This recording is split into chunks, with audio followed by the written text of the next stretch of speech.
Varachha road એ સુરત શહેરનો મુખ્ય પ્રવેશ દ્વાર છે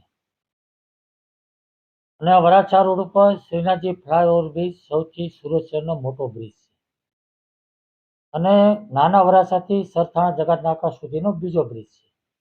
આ બંને બ્રિજ નીચે વર્ષોથી ગેરકાયદેસર લોકો વસવાટ કરે છે, ખૂબ મોટા પ્રમાણમાં વસવાટ કરે છે. આ બ્રિજ નીચે અનેક વાહનો, સંખ્યાબંધ વાહનોનું દબાણ પણ હોય છે, જેસીબી, મોટા ટ્રક, ટેમ્પાઓ, ટ્રેક્ટરો. એના કારણે ખૂબ ભયંકર ગંદકી પણ થાય છે. આ બ્રિજ નીચે ગેરકાયદેસર લોકો ફક્ત રહે છે એવું નથી, વસવાટ કરે એવું નથી, પણ એમના ધંધા પણ 2 નંબરના છે.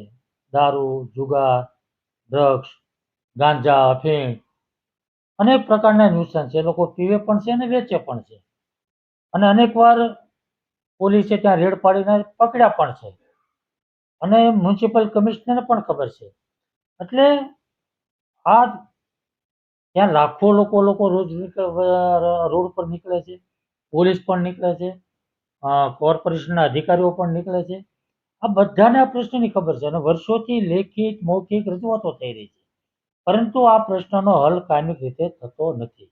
ને એટલા માટે મેં પત્ર લખ્યો છે કે ફ્લાયઓવર બ્રિજ નીચે અને વલ્ભાચાર્ય રોડ, જે જ્યાં ચાલવા માટેનો ટ્રેક બનાવ્યો છે, ત્યાં પણ આ પરિસ્થિતિ છે, ત્યાં પણ લોકો રહે છે, ત્યાં પણ ગેરકાયદેસર ધંધાઓ ચાલે.